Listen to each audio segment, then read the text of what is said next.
Assalamualaikum and selamat sejahtera, Doctor. My group today consists of three members, which is me, Muhammad AMIRUL AZRAII, one more is Ahmad, Lukman, Aqil, and finally SHAZREENA. So we are all chemical engineering students coming from FKT, and today we are going to present our proposal on development of automated cooling control system for a continuously stirred tank reactor, or also known as CSTR. In our field, precision isn't just about quality, but also it is about safety and operational integrity by meeting the operational standards, especially in exothermic reactions. The main objective of this project is to ensure thermal stability throughout the reactor system. In the chemical processes, especially in reactors like the CSTR, temperature plays a critical role in determining reaction rate and safety. But if temperature is not properly controlled, it can lead to a runaway reaction where the reaction accelerates uncontrollable, potentially causing equipment damage or even the accident. So to prevent this, our approach focuses on implementing high precision temperature measurement protocols by accurately monitoring temperature in real time so we can detect any abnormal change early and take corrective actions. So in short, this system is designed to improve process safety, reliability and control in reactor operation. Now, let's move on to the background of our parameter, which is the temperature. First is the definition. The temperature, which is T, is measured in Kelvin K, that represent the average kinetic energy of molecule involved in the reaction.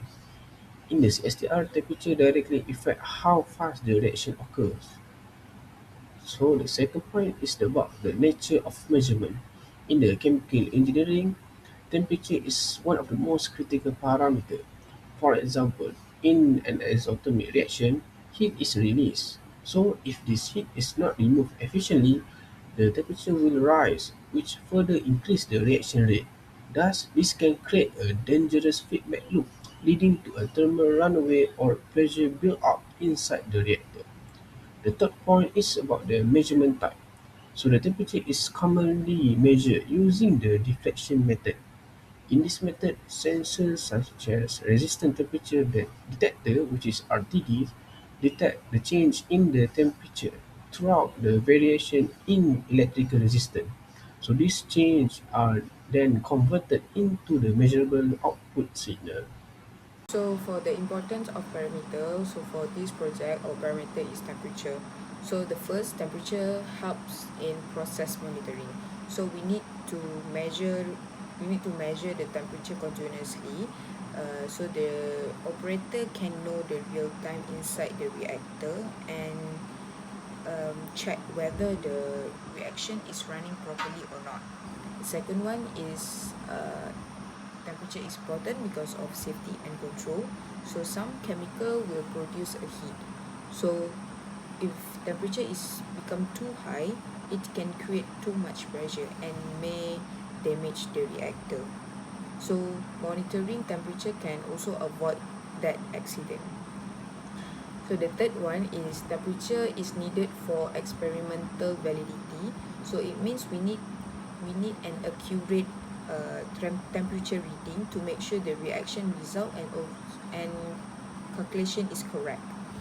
Lastly, temperature monitoring is also important for regulatory compliance. So industry need to record the temperature regularly to follow the safety and environmental standard. So next, we go to the method and instrument we used in our system. The first one is primary sensing element, which is RTDPT100 sensor. So this sensor touch the reactor medium and detect any temperature change.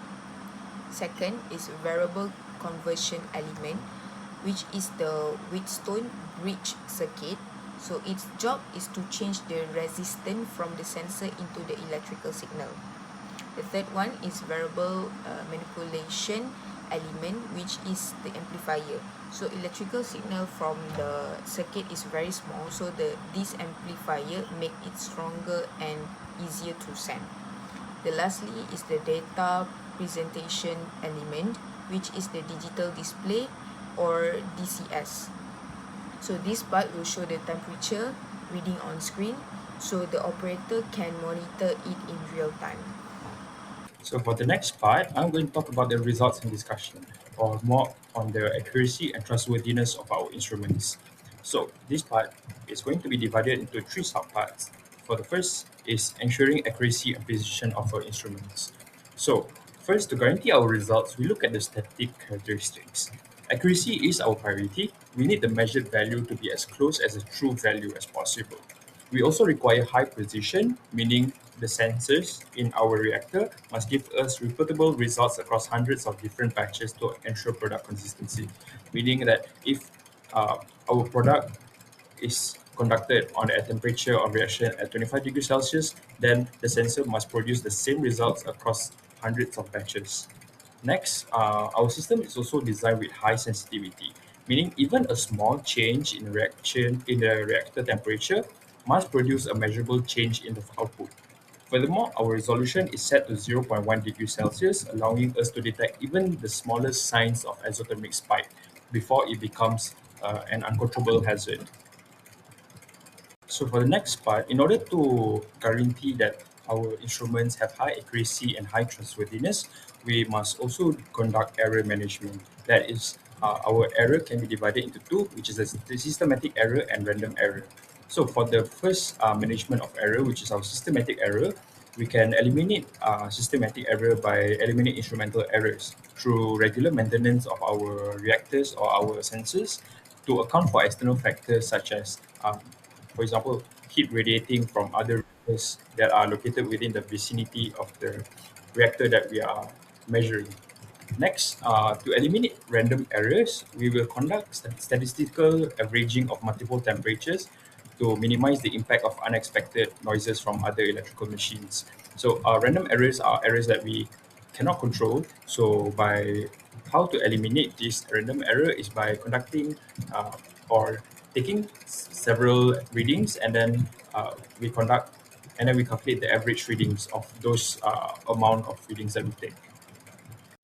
Next, in order to make sure our instruments are accurate and have high trustworthiness, we can also conduct calibration and traceability.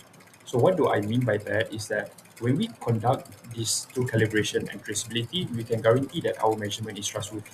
So through traceability, we can eliminate systematic errors by calibrating our sensors against a known standards such as the International Standard Unit and also the primary standards. So by following these documented chains of comparisons back to the legal standards, we can ensure our data is scientifically and legally defensible or reliable in our case. Finally, we have come to the conclusion. So the first point is about the summary of the system. So we propose a high precision RTD based thermal monitoring system integrated into the reactor. By doing that, this system continuously measures the temperature to ensure that it remains within the safe operating limits. So the second point is about the impact of the methodology. By applying the principle of accuracy, precision, and stability, we can ensure that our measurements are reliable. Thus, this helps maintain a consistent process condition and improve overall system performance. The third point is about the trustworthiness. So the reliability of our data is ensured through regular calibration and proper traceability referring to the international standards. Thus, this ensures that our measurements are not only accurate but also globally accepted. So the last point is about the final assessment on the integrity. So we propose system enhance the integrity of reactor monitoring by providing the accurate and precise temperature data. So this ultimately helps in preventing any thermal runaway and ensure the safer chemical process operation. So that's all from me. Thank you.